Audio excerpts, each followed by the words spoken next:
Hello my dear student, आज हम लोग बोर्स एटॉमिक मॉडल को डिस्कस करेंगे। आज हम बोर्स एटॉमिक मॉडल को डिटेल में स्टडी करेंगे। बहुत ही इंपॉर्टेंट और इंटरेस्टिंग एटॉमिक मॉडल है। अब आप इससे आइडिया लगा सकते हो कि जो बोर्स एटॉमिक मॉडल है, यानी बोर्स को इस मॉडल को देने के बाद लगभग नोबेल प्राइज भी मिला। आप सोच सकते हो कि बोर्स ने एटम्स के मॉडल में कितना रिवॉल्यूशन ले आया होगा, कितना रिवॉल्यूशन ले आया होगा। ओके, तो थोड़ा सा इसको बेसिक से स्टार्ट करते हैं। तो जब हम बोर्स एटॉमिक मॉडल की बात कर रहे हैं, तो इससे जस्ट जो पहले आपका एटम का मॉडल आया था, वो आया था आपका रदरफोर्ड एटॉमिक मॉडल। अपने टाइम में वो भी बहुत ज़्यादा सक्सेसफुल था। उसने भी एटम्स के रिगार्डिंग बहुत इंपॉर्टेंट आपको इंफॉर्मेशन प्रोवाइड की थी। ठीक है, तो जो आपका रदरफोर्ड का एटॉमिक मॉडल है, वो थोड़ी बहुत फिनोमिना को एक्सप्लेन नहीं कर पाया। Like Rutherford atomic model stability of atom को एक्सप्लेन नहीं कर पाया। जो रदरफोर्ड एटॉमिक मॉडल है, वो हाइड्रोजन जो स्पेक्ट्रा है, यानी जो हाइड्रोजन का एटॉमिक एमिशन स्पेक्ट्रा है, उसको लाइन स्पेक्ट्रा है, उसको एक्सप्लेन नहीं कर पाया।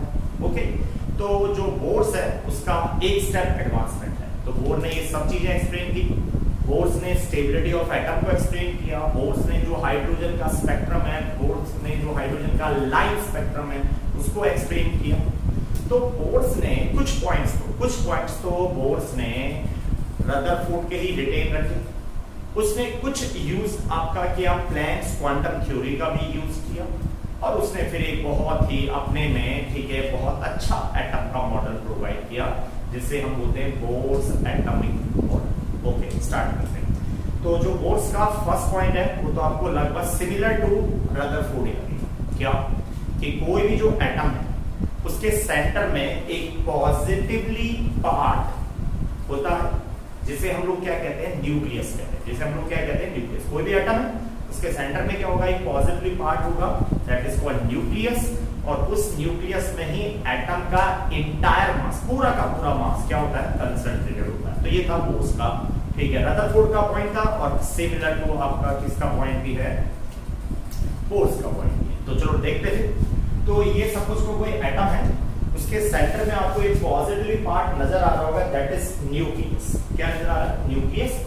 और इसके बाहर जो सर्कुलर पाथ जिन्हें आपका शेल्स भी कहते हैं, हम लोग एनर्जी लेवल्स भी कहते हैं, या ऑर्बिट भी कहते हैं, इनमें इलेक्ट्रॉन रिवॉल्व कर रहा है। ओके, तो ये है फर्स्ट पॉइंट, किसका बताओ, बोर्स का। अब इसमें थोड़ा सा इसमें मैथमेटिकल पार्ट भी देखते हैं, क्योंकि मैं चाह रहा हूं कि जब हम बोर्स का एटॉमिक मॉडल पढ़े हैं, केमिस्ट्री के सेंस में भी पढ़े हैं, तो उसको हम थोड़ा मैथमेटिकली डिस्कस करें, काफी इंटरेस्टिंग हो सकता है। तो देखो अब क्या है एक्चुअली। तो ये एटम हाइड्रोजन का एटम है। ओके, तो जो हाइड्रोजन का एटम है, या हाइड्रोजन लाइक एटम्स है, ये बाद में बताऊंगा मैं आपको हाइड्रोजन लाइक एटम्स क्या होते हैं। ओके, तो ये हाइड्रोजन या हाइड्रोजन लाइक एटम है, उसके न्यूक्लियस में पॉजिटिव चार्ज होगा। अब सपोज करो कि ये जो न्यूक्लियस है, इसका चार्ज कितना है, बता, Ze। इसका चार्ज कितना है, बता, प्लस Ze। Z का मींस है एटॉमिक नंबर। चलो आपको बता ही देते हैं, ठीक है, ताकि आपको बाद में, ठीक है, प्रॉब्लम ना हो। टॉपिक काफी लंबा है तो समझने में। देखो, वो केमिकल स्पीसीज जिसमें सिंगल इलेक्ट्रॉन होता है, these are called hydrogen like species, जिनमें सिंगल इलेक्ट्रॉन होता है। तो ये तो हाइड्रोजन का एटॉमिक नंबर 1 होता है, तो उसमें 1 इलेक्ट्रॉन होगा। नेक्स्ट, हीलियम 1 पॉजिटिव, माइंड है, हीलियम 1 पॉजिटिव। हीलियम का एटॉमिक नंबर कितना है, हीलियम का एटॉमिक नंबर है 2।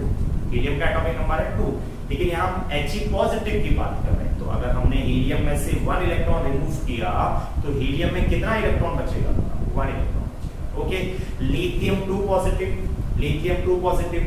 तो लिथियम जो है, उसका एटॉमिक नंबर 3 है, लेकिन लिथियम 2 पॉजिटिव है। तो अगर आप उसमें से 2 इलेक्ट्रॉन रिमूव करोगे, तो उसमें कितना इलेक्ट्रॉन बचेगा, 1। Okay, next, beryllium 3 positive. Beryllium का एटॉमिक नंबर है 4। उसमें से अगर आप 3 इलेक्ट्रॉन्स रिमूव करोगे, तो उसमें भी कितना इलेक्ट्रॉन बचेगा, 1। तो आप कह सकते हो कि ये जो हम मैथमेटिकल पार्ट कर रहे हैं, ये हाइड्रोजन या हाइड्रोजन लाइक स्पीसीज के बारे में कर रहे हैं। तो ये बेसिकली हम डिस्कस कर रहे हैं, किसके लिए बता, हाइड्रोजन के लिए।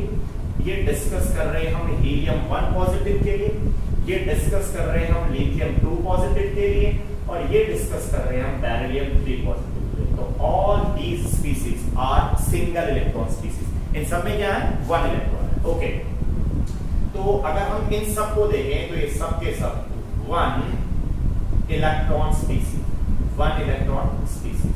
ओके, लेकिन हर एलिमेंट का जो एटॉमिक नंबर है वो डिफरेंट है. हाइड्रोजन की बात करें तो हाइड्रोजन का एटॉमिक नंबर 1 है, एटॉमिक नंबर को Z से दिखाते हैं. हीलियम का एटॉमिक नंबर 2 है, लिथियम का एटॉमिक नंबर 3 है, बेरिलियम का एटॉमिक नंबर 4 है. ओके, तो ये जो Ze है, Z stand for atomic number and E stand for elementary charge. E की वैल्यू होती है 1.6 into 10 की power -19 coulomb. Smallest possible charge, smallest possible charge, that is elementary charge, which is equals to 1.6 into 10 की power -19 coulomb. अगर positive लोगे तो proton का charge होगा, अगर E को नेगेटिव लोगे तो इलेक्ट्रॉन का चार्ज होगा. तो अभी हम न्यूक्लियस को देख रहे हैं, तो न्यूक्लियस का चार्ज कितना हो गया, Z. So Z is charge on nucleus. Okay, ठीक है. अब इलेक्ट्रॉन का चार्ज क्या है, इलेक्ट्रॉन का चार्ज है -E, या सिंपल सा E. ओके, तो ये इलेक्ट्रॉन न्यूक्लियस के चारों तरफ रिवॉल्व कर रहा है. क्या कर रहा है, रिवॉल्व कर रहा है. तो इलेक्ट्रॉन पे नेगेटिव चार्ज होता है, न्यूक्लियस में पॉजिटिव चार्ज है. तो पॉजिटिव चार्ज और नेगेटिव चार्ज या सिंपल चार्ज के बीच में कौन सा फोर्स होता है, इलेक्ट्रोस्टैटिक फोर्स ऑफ अट्रैक्शन होता है, दैट इज कूलम्ब्स फोर्स.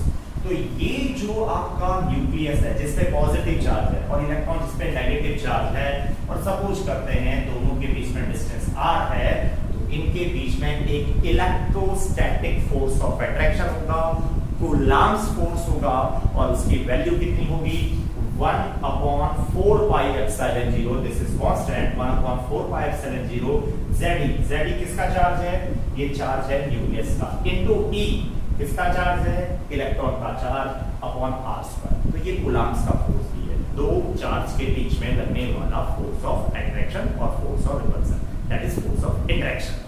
तो इन दोनों के बीच में एक फोर्स ऑफ अट्रैक्शन होगा. अब ये वैल्यू हमारी बार-बार रिपीट होगी, 1/4 pi epsilon 0.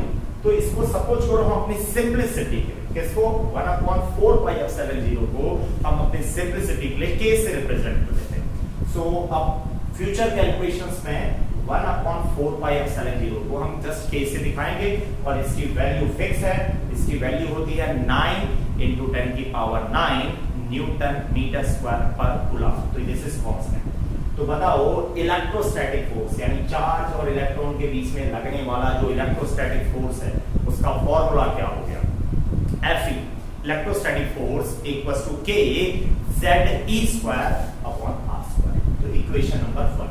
तो ये न्यूक्लियस और इलेक्ट्रॉन के बीच में लगने वाला फोर्स ऑफ अट्रैक्शन हो गया. गुड. अब आपको पता होना चाहिए कि अगर कोई भी बॉडी सर्कुलर मोशन करता है तो it always requires centripetal force. अगर कोई भी बॉडी है, अगर वो सर्कुलर मोशन करेगा तो उसको हमेशा क्या चाहिए, सेंट्रीपिटल फोर्स चाहिए. और उस सेंट्रीपिटल फोर्स का फॉर्मूला क्या होता है, तो सेंट्रीपिटल फोर्स का फॉर्मूला होता है Fc, centripetal force equals to mv² upon r. तो ये एक्सप्रेशन किसके लिए है, ये एक्सप्रेशन है सेंट्रीपिटल फोर्स. ओके, तो ये जो सेंट्रीपिटल फोर्स है ये हमको चाहिए. अगर हमको सेंट्रीपिटल फोर्स नहीं मिल पाएगा तो कोई भी बॉडी जो है वो सर्कुलर मोशन नहीं कर पाएगी. तो इलेक्ट्रॉन भी न्यूक्लियस के चारों तरफ रिवॉल्व कर रहा है, तो इलेक्ट्रॉन नीड या इलेक्ट्रॉन रिक्वायर सेंट्रीपिटल फोर्स. तो ये जो सेंट्रीपिटल फोर्स है ना फॉर सर्कुलर मोशन, यानी जो हमको Fc चाहिए, सेंट्रीपिटल फोर्स चाहिए, ये हमको कौन देगा, ये कौन प्रोवाइड करेगा. This centripetal force is provided by the electrostatic force of attraction between nucleus and electron. तो इस इलेक्ट्रॉन को सर्कुलर मोशन करने के लिए जो सेंट्रीपिटल फोर्स चाहिए वो हमको प्रोवाइड होगा, कहां से, इलेक्ट्रोस्टैटिक फोर्स से, यानी Fc = Fe होगा. तो बता Fc की वैल्यू कितनी है, mv² अपॉन r, और इसकी वैल्यू इलेक्ट्रोस्टैटिक की वैल्यू है kZe² upon r². Equation number 3. तो अभी आप देखो बहुत इक्वेशंस आने वाली हैं, बस आप पेशेंस रखना एंड तक देखा इस वीडियो को. तो आप लोग देख रहे होंगे कि अभी तक हम लोग ने 3 एक्सप्रेशंस बना दी हैं, और देखा जाए तो थ्योरेटिकली हमने एक ही पॉइंट बोला है कि एटम के सेंटर में न्यूक्लियस है, पॉजिटिवली चार्ज न्यूक्लियस है, in which the entire mass of atom is concentrated, around which electrons are revolving. ये हमारा फर्स्ट पॉइंट है. तो the necessary force required for the circular motion of electron is provided by electrostatic force of attraction between positively charged nucleus and negatively charged electron. तो electron को circular motion करने के लिए centripetal force चाहिए, और वो सेंट्रीपिटल फोर्स उसको कहां से मिलेगा? वो मिलेगा उसको न्यूक्लियस और इलेक्ट्रॉन के बीच में लगने वाले electrostatic force of attraction. Okay, चलो फर्स्ट पॉइंट हो गया। अब मूव टू नेक्स्ट पॉइंट। अब नेक्स्ट पॉइंट बड़ा इंटरेस्टिंग है। नेक्स्ट पॉइंट बोल सकते हो कि ये बोर्ड्स का अपना पॉइंट है। अभी तक तो थोड़ा सा वो इंस्पायर्ड है। किससे इंस्पायर्ड है बताओ? वो आपका किससे? रदरफोर्ड से इंस्पायर्ड। तो रदरफोर्ड के उसको कुछ पॉइंट्स को वो रिटेन कर रहा है, लेकिन ये पॉइंट टोटली डेडिकेटेड और बहुत ही फेमस आपका ये एक इक्वेशन दी है। अब वो क्या है? न्यूक्लियस है, न्यूक्लियस के अराउंड बहुत सारे आपके सर्कुलर पाथ हो सकते हैं, बहुत सारे सर्कुलर पाथ हो सकते हैं, लेकिन बोर्स ने कहा कि not every circular path is permitted for revolution of electron. Bohr's के अकॉर्डिंग न्यूक्लियस के अराउंड होने के लिए तो बहुत सारे सर्कुलर पाथ हो सकते हैं, इमेजिनरी सर्कुलर पाथ हो सकते हैं, लेकिन इलेक्ट्रॉन हर सर्कुलर पाथ में नहीं होगा। इलेक्ट्रॉन केवल उन्हीं सर्कुलर पाथ में होगा, ध्यान देना, इलेक्ट्रॉन केवल उन्हीं सर्कुलर पाथ में होगा। ओनली दो सर्कुलर पाथ आर परमिटेड, केवल उन्हीं को परमिशन होगी जिसमें इलेक्ट्रॉन का एंगुलर मोमेंटम, जिसमें इलेक्ट्रॉन का एंगुलर मोमेंटम, जिसको बेसिकली L से दिखाते हैं, और L इक्वल्स टू होता है mvr, where m mass of electron, v velocity of electron and r radius of circular path। तो बोर्स के अकॉर्डिंग जो न्यूक्लियस है उसके अराउंड केवल वही सर्कुलर पाथ परमिटेड होंगे जिनमें इलेक्ट्रॉन घूमेगा, जिनमें इलेक्ट्रॉन का एंगुलर मोमेंटम यानी mvr, this is mvr, angular momentum जो होगा वो h/2π, ये h यानी प्लैंक्स कांस्टेंट, h/2π का इंटीग्रल मल्टीपल होगा, यानी mvr equals to nh/2π, where ये n आपको नजर आ रहा है इधर पे n, this n is called principal quantum number, जिसकी ईच वैल्यू शेल से रिप्रेजेंट करती है, यानी n की वैल्यू 1 2 3 4 कुछ भी हो सकती है। तो अगर हम इसमें n की वैल्यू 1 रखें तो एंगुलर मोमेंटम mvr कितना हो जाएगा? 1 into h/2π। अगर इस एक्सप्रेशन में n की वैल्यू 2 रखें तो वैल्यू कितनी हो जाएगी? 2 into h/2π। अगर n की वैल्यू 3 रखेंगे तो कितनी हो जाएगी? 3 into h/2π and so on। तो बोर्स के अकॉर्डिंग इलेक्ट्रॉन केवल उन्हीं सर्कुलर पाथ में होगा जिसमें उसका एंगुलर मोमेंटम 1 into h/2π हो, या 2 into h/2π, या तो उसकी वैल्यू 3 into h/2π। केवल वही circular orbit revolution of electron के लिए परमिटेड होंगे। तो इसको हम सिंपल लैंग्वेज में क्या बोलते हैं कि the angular momentum of electron be quantize. यानी बोर्स ने ये बहुत ही इंटरेस्टिंग चीज कहा, उसने कहा कि जो इलेक्ट्रॉन का एंगुलर मोमेंटम होगा क्वांटाइज होगा। क्वांटाइज का मींस होता है कि जो हमने चेंज है उसको फिक्स वैल्यूज में कर दिया है, यानी अब जो आपका एंगुलर मोमेंटम होगा वो n का मल्टीपल होगा। किसके लिए बता? h/2π के लिए, यानी mvr की value h/2π into 1 h/2π into 2 up to so on होगा। तो ये बहुत ही फेमस इक्वेशन है, this is known as quantization of angular momentum. Okay, तो अभी तक हम लोग बोर्ड्स के 2 पॉइंट डिस्कस कर चुके हैं। फर्स्ट पॉइंट क्या है कि एटम के सेंटर पे न्यूक्लियस होता है विच इज पॉजिटिवली चार्ज, उसके अराउंड इलेक्ट्रॉन आपका मूव कर रहा होता है सर्कुलर पाथ में, और इलेक्ट्रॉन को सर्कुलर पाथ में मूव करने के लिए क्या चाहिए? उसको मूव करने के लिए चाहिए आपका centripetal force which is provided by, जो कहां से आएगा? जो न्यूक्लियस और इलेक्ट्रॉन के बीच में लगने वाले फोर्स ऑफ अट्रैक्शन से। ओके, नेक्स्ट पॉइंट क्या है कि न्यूक्लियस के अराउंड बहुत सारे सर्कुलर पाथ हो सकते हैं, but not every circular path is permitted. केवल वही सर्कुलर पाथ आपका परमिटेड होगा, ध्यान सुनना, केवल वही सर्कुलर पाथ आपका परमिटेड होगा जिसमें इलेक्ट्रॉन का एंगुलर मोमेंटम जो होगा, यानी mvr, इलेक्ट्रॉन का जो एंगुलर मोमेंटम होगा वो h/2π का क्या होगा? इंटीग्रल मल्टीपल होगा, यानी h/2π का मल्टीपल होना चाहिए, 1 टाइम्स 2 टाइम्स 3 टाइम्स होना चाहिए। ओके, तो this famous equation is known as quantization of angular momentum. ये बोर्स की बहुत ही फेमस इक्वेशन है। Okay, next move to next point. Next point बहुत सिंपल सा है। तो नेक्स्ट पॉइंट क्या बोलता है बोर्स? बोर्स बोलता है कि इलेक्ट्रॉन जब एक सर्कुलर पाथ में मूव करता है, एक सर्कुलर पाथ में, वो भी परमिटेड, एक परमिटेड सर्कुलर पाथ में रिवॉल्व करता है, तो वो एनर्जी को एमिट या एब्जॉर्ब नहीं कर सकता है। When moving electron move in a particular, ठीक है, circular path, in a permitted circular path, it does not emit or absorb energy। तो इस सर्कुलर पाथ को हम लोग क्या कह सकते हैं? स्टेशनरी पाथ भी कह सकते हैं। इसी डायग्राम को लो, अब ये इलेक्ट्रॉन इस सर्कुलर पाथ में मूव कर रहा है, तो ये जो सर्कुलर पाथ है, ये इस इलेक्ट्रॉन के लिए एक तरीके का क्या हो जाएगा बताओ?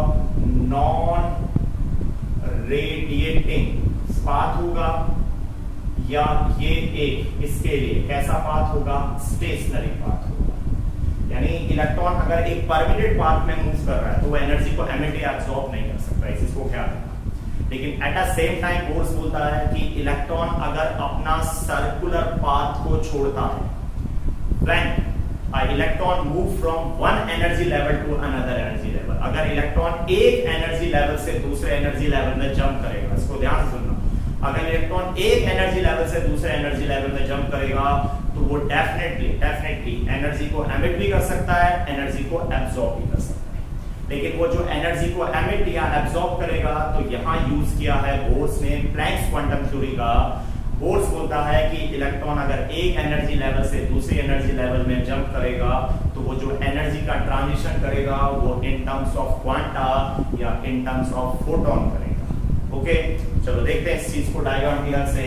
ये मैंने आपके डायग्राम बनाया है, ये सेंटर में न्यूक्लियस है और ये कोई भी दो एनर्जी लेवल से, ये कोई भी दो शेल्स हैं, ठीक है। एक की एनर्जी E1 है और नेक्स्ट की एनर्जी क्या है? E2। ओके, अभी हम लोगों का जो इलेक्ट्रॉन है वो किस एनर्जी लेवल में है? E1 एनर्जी लेवल में। यानी ये इलेक्ट्रॉन अभी उस एनर्जी लेवल में है जो न्यूक्लियस के पास है। ओके, और जो नेक्स्ट एनर्जी लेवल जो है वो न्यूक्लियस के दूर है। तो ये कॉमन सी चीज है, बाद में हम इसको मैथमेटिकली देखते भी हैं कि वो शेल जो या वो एनर्जी लेवल जो न्यूक्लियस के क्लोज होते हैं, वो हमेशा आपको याद रखना लोअर एनर्जी वाले होते हैं। कौन से होते हैं बताओ? लोअर एनर्जी वाले। और वो शेल या वो एनर्जी लेवल जो न्यूक्लियस के वो डिस्टेंस पे होते हैं, दूर होते हैं, दीज आर, ठीक है, are at higher energy level. ये हायर एनर्जी लेवल। ओके, तो इलेक्ट्रॉन एट प्रेजेंट, इलेक्ट्रॉन अभी कहां है?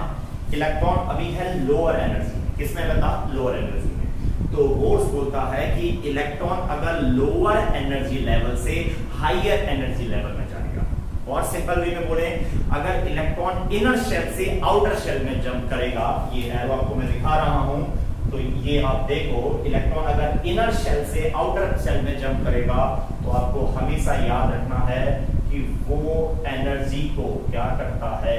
एब्जॉर्ब करता है, एनर्जी को एब्जॉर्ब करेगा।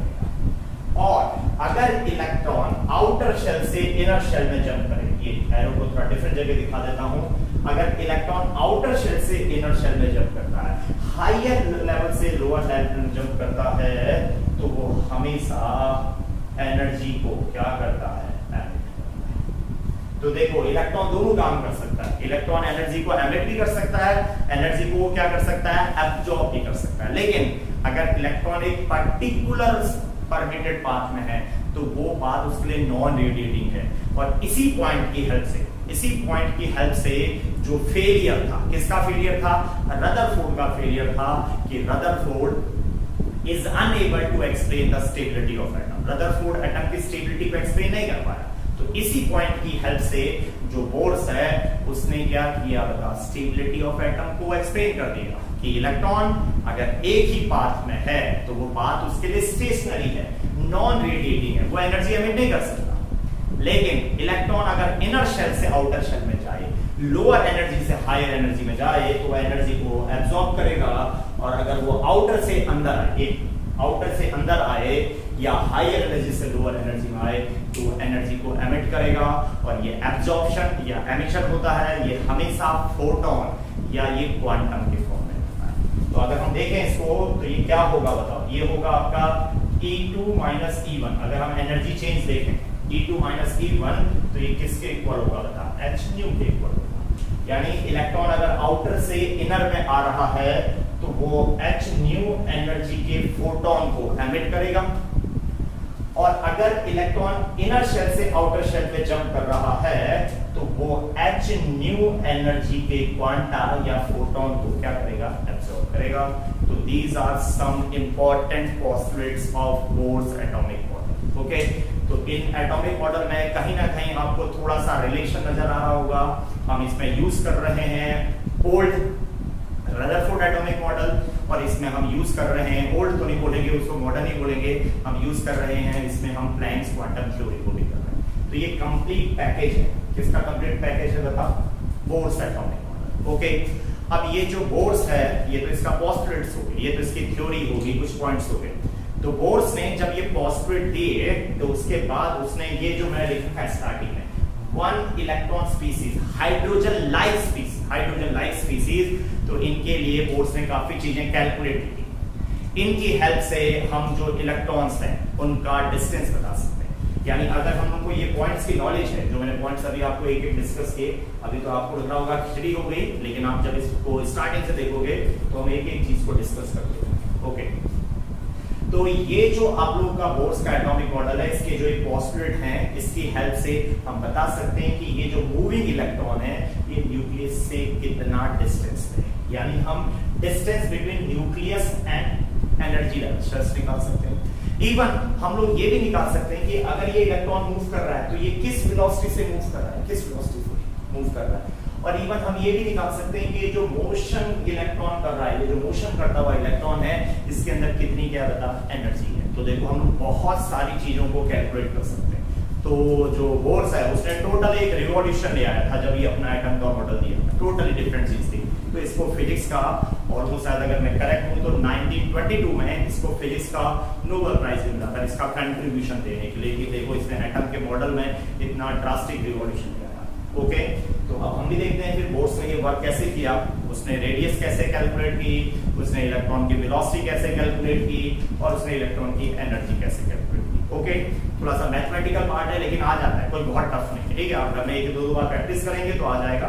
आप साथ साथ में कॉपी भी ले सकते हैं। अभी जो आपके सामने वीडियो है तो बार बार आप पॉज करना, मैं रुक जाऊंगा, फिर ठीक है ऑन करना तो मूव करेंगे। ठीक है, तो आप देखिए, थोड़ा सा देखते हैं। ओके, स्टार्ट करते हैं। तो ये जो फर्स्ट इक्वेशन है, ये कौन सी इक्वेशन है, ये है कूलम्ब्स की इक्वेशन, जो न्यूक्लियस के पॉजिटिव चार्ज और इलेक्ट्रॉन के नेगेटिव चार्ज के बीच में अट्रैक्शन बता रहा है। ओके, जो इक्वेशन नंबर 2 है वो कौन सा है, वो सेंट्रीपिटल फोर्स का एक्सप्रेशन है जो सर्कुलर मोशन के लिए हमको रिक्वायर्ड होता है। ओके, इक्वेशन नंबर 3 में हमने क्या किया, हमने कूलम्ब्स फोर्स और जो सेंट्रीपिटल फोर्स है दोनों को आपस में इक्वल कर दिया है। तो ये हमारी इक्वेशन नंबर 3 है। और नेक्स्ट इक्वेशन नंबर 4 में हमने क्या किया, इक्वेशन नंबर 4 में हमने वही बोर्स की फेमस कौन सी क्वांटाइजेशन ऑफ एंगुलर मोमेंटम वाली इक्वेशंस को लिखा है कि जो एंगुलर मोमेंटम है mvr है वो h/पाई का क्या है, h/2 पाई का मल्टीपल है। ओके, तो स्टार्ट करते हैं, बहुत ही सिंपल है। तो हम लोग ने क्या किया, ये इक्वेशन नंबर 3 को कंसीडर किया। अगर आप इस इक्वेशन नंबर 3 को देखोगे, थोड़ी कैलकुलेशन, बड़े बड़े एक्सप्रेशन है लेकिन आ जाता है। तो अगर आप इक्वेशन नंबर 3 को देखोगे तो उसमें हमने सेंट्रीपिटल फोर्स और कूलम्ब्स फोर्स दोनों को इक्वल कर दिया है। तो इस इक्वेशंस को अगर हम देखें तो इसमें एक r से r कैंसिल हो सकता है। अभी तक हमने नहीं किया था क्योंकि हमारे को इससे कोई मतलब भी नहीं था, लेकिन अब हम कुछ चीजें कैलकुलेट करने वाले हैं, इसलिए अब हम लोग क्या कर रहे हैं, एक r से r कैंसिल कर रहे हैं। तो बताओ इक्वेशन नंबर 3 क्या हो जाएगा, mv² = kze² अपॉन r। एक r से r कैंसिल हो गया। देखो इक्वेशन नंबर 5, इक्वेशन नंबर क्या होगी बता 5। ओके, अब जो इक्वेशन नंबर आपका 4 है, इक्वेशन नंबर 4 है mvr एंगुलर मोमेंटम = h/2 पाई का इंटीग्रल मल्टीपल। इस एक्सप्रेशन से आप क्या निकालो, v की वैल्यू निकालो। तो v = यहां से क्या होगा n h/4 पाई और m और r जाएंगे आगे। अब ये जो v की वैल्यू निकाली, ये कहां से निकाली, इक्वेशन नंबर 4 से, और ये जो इक्वेशन नंबर 5 आया वो यहां से आया। तो अब ये v की वैल्यू अगर आप इसमें पुट करोगे तो देखो ये v जाएगा तो v का स्क्वायर हो जाएगा। ओके, अब इसमें से आप बस क्रॉस मल्टीप्लाई करना, ये होल स्क्वायर है, जो देखो ये r का स्क्वायर भी हो जाएगा और r से एक पावर कट भी करेगी, ठीक है, ये m से एक पावर n भी कट जाएगी। Simple calculation. आप जस्ट क्या करना, यहां से इसको कैंसिल करो, इस इक्वेशन से इक्वेशन नंबर 5 करना। इस इक्वेशन से आप वेलोसिटी की वैल्यू निकालो। किसकी वैल्यू निकालो? वेलोसिटी, और उसको फिर इसमें आप क्या करोगे? पुट करो। तो जैसे ही आप इसको इसमें पुट करोगे तो आपका जो एक्सप्रेशन आएगा उसमें से जस्ट r निकालो, r यानी distance between electron and nucleus निकालो। तो एक्सप्रेशन समवट ऐसे आ रहा है, देखो इक्वेशन नंबर हमने इसको 7। ओके, अगर आप इस इक्वेशन नंबर 7 को देखोगे तो आप जस्ट एक चीज नोटिस करो कि इस इक्वेशन नंबर, ठीक है, किसमें 7 में, ये तो n स्क्वायर, h सबको पता है, that is Planck's constant. Value कितनी होती है प्लैंक्स कांस्टेंट की? 6.6 into 10 की पावर -34 होती है। Okay, m, what is m? Mass of electron 9.1 into 10 की पावर -31 kg होता है। ये भी हम लोगों को नो नहीं है, कोई प्रॉब्लम नहीं है। k हमने डिस्कस किया था, k क्या है? 1/4 पाई एप्सिलॉन 0, जिसकी वैल्यू 9 into 10 की पावर 9 होगी। ओके, तो this value constant, this value also constant, this value also constant and this is z। ये z कांस्टेंट नहीं होगा। z क्यों नहीं कांस्टेंट होगा? क्योंकि अगर इसको हम हाइड्रोजन सपोज करें तो z की जगह हमको 1 रखना पड़ेगा। अगर इसको हम बेरिलियम सपोज करें तो z की जगह 4, तो दिस इज नॉट कांस्टेंट, ये कांस्टेंट नहीं है। ओके, e बताया था मैंने स्टार्टिंग में, E एलिमेंट्री चार्ज है जिसकी वैल्यू भी कांस्टेंट है। कितनी है? 1.6 into 10 की पावर -19 कूलम।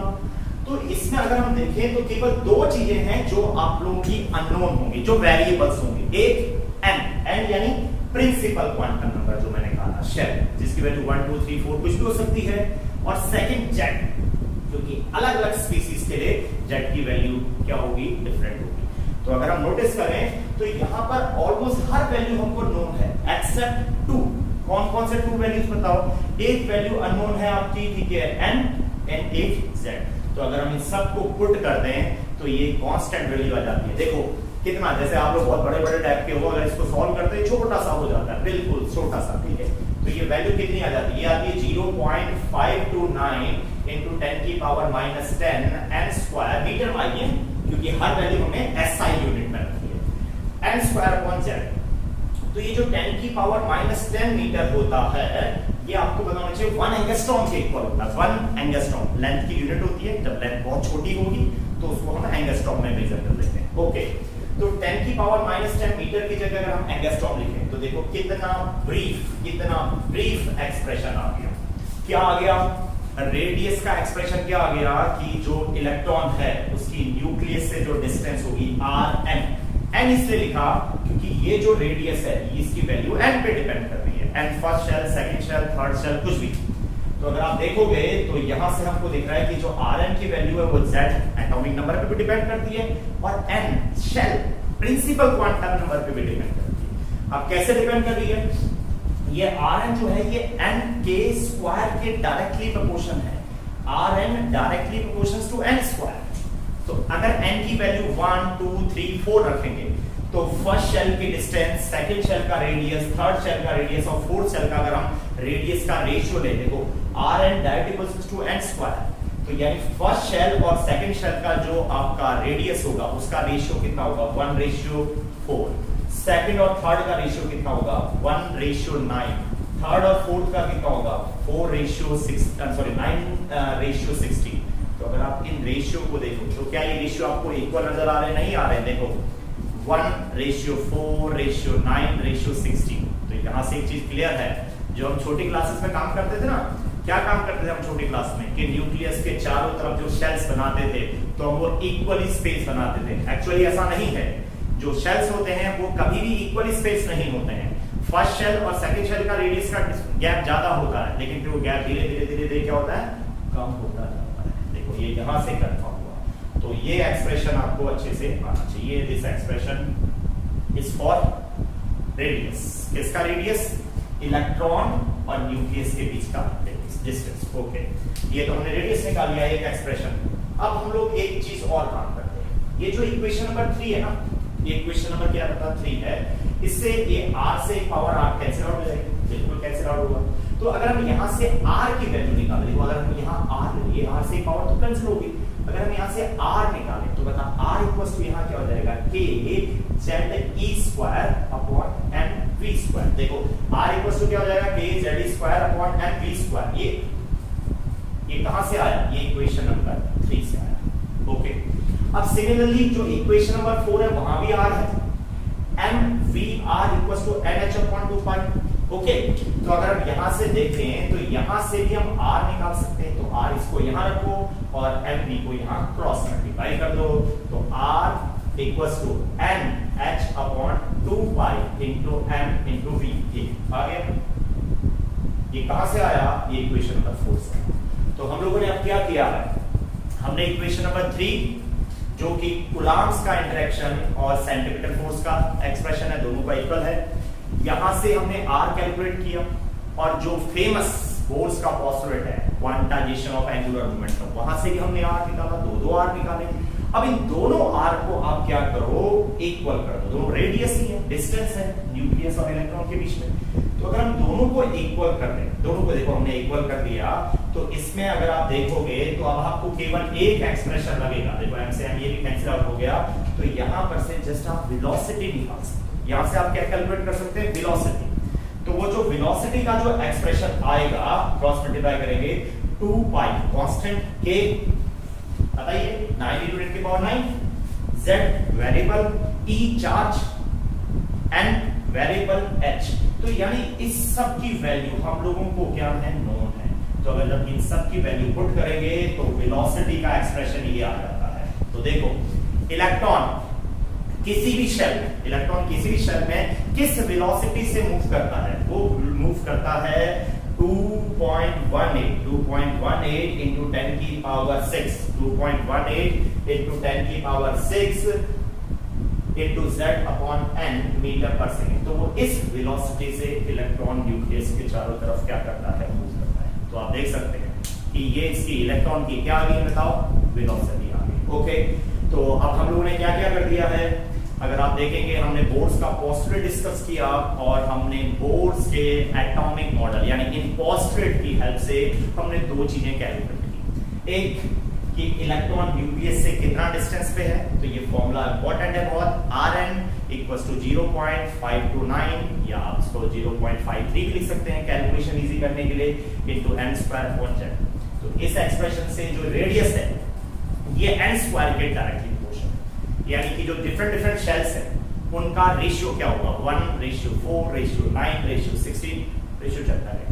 ओके, एक नेक्स्ट हमने एक फॉर्मूला देखा, बड़ा इंटरेस्टिंग देखा कि जो आपका सिंपल फ्री इलेक्ट्रॉन है उसकी जो वेलोसिटी होगी, यानी इलेक्ट्रॉन किस वेलोसिटी से मूव करता है, 2.18 into 10 की power 6 into z upon n। तो देखा जाए तो यहां से भी एक बड़ी इंटरेस्टिंग चीज पता चल रही है। देखो n, यानी अगर n की वैल्यू हाई होगी तो जो आपका वेलोसिटी ऑफ इलेक्ट्रॉन है वो क्या होगा, बताओ। ओके, तो ये दो एक्सप्रेशन हमने निकाल दिए हैं। इसके बाद जब हम इसका जो नया वीडियो बनाएंगे, क्योंकि ये बहुत लंबा ठीक है मॉडल है, एक वीडियो में तो पूरी चीजें हो नहीं पाएंगी और हम लोगों में इतना पेशेंस भी नहीं होता कि हम इतना करेंगे, लेकिन जब हम नेक्स्ट वीडियो बनाएंगे तो उस नेक्स्ट वीडियो में हम लोग इलेक्ट्रॉन की एनर्जी को निकालना देखेंगे और उस एनर्जी की हेल्प से हम जो हाइड्रोजन का स्पेक्ट्रम है वो भी काफी बड़ा टॉपिक है, उसको हम क्लियर करने की कोशिश करेंगे। ओके, तो लास्ट में जाते जाते मैं थोड़ा सा आपको एक बार दोबारा बता देता हूँ कि जो बोर्स का एटॉमिक मॉडल है उसने कुछ पॉइंट्स आपके रदरफोर्ड के रिटेन रखे हैं, बिल्कुल रदरफोर्ड जैसा था, बस हो सकता है जैसे हम लोग की आदत होगी कॉपी पेस्ट वाले पॉइंट हैं, और जो कुछ पॉइंट है उसके काफी यूनिक पॉइंट है। ओके, तो अगर मैं थोड़ा सा बताऊं तो कौन सा पॉइंट है जो रदरफोर्ड और बोर्स का सेम है कि सेंटर पे nucleus which is positively charge, entire mass उसी न्यूक्लियस के अंदर, सर्कुलर पाथ, इलेक्ट्रॉन घूम रहा है। लेकिन जो डिफरेंट पाथ है वो क्या है कि इलेक्ट्रॉन हर सर्कुलर पाथ में नहीं होगा, इलेक्ट्रॉन के लिए केवल वही सर्कुलर पाथ परमिटेड है, वही सर्कुलर पाथ परमिटेड है जिनमें इलेक्ट्रॉन का एंगुलर मोमेंटम h/2 पाई का मल्टीपल होना चाहिए। ओके, और थर्ड पॉइंट के लिए फिर उसने वही प्लैंक्स का यूज किया, तो उसने कहा कि जब इलेक्ट्रॉन ठीक है आउटर से अंदर आ रहा होगा या इनर से आउटर जा रहा होगा तो एनर्जी को एमिट करेगा या एनर्जी को एब्जॉर्ब करेगा, और वो कंटिन्यूअसली नहीं करेगा ख्याल रखना, वो क्या करेगा, डिसकंटिन्यूअसली करेगा, वो क्वांटा और फोटॉन। ओके, तो ये मॉडल्स है, ठीक है। Then thank you for watching my, ठीक है, वीडियो।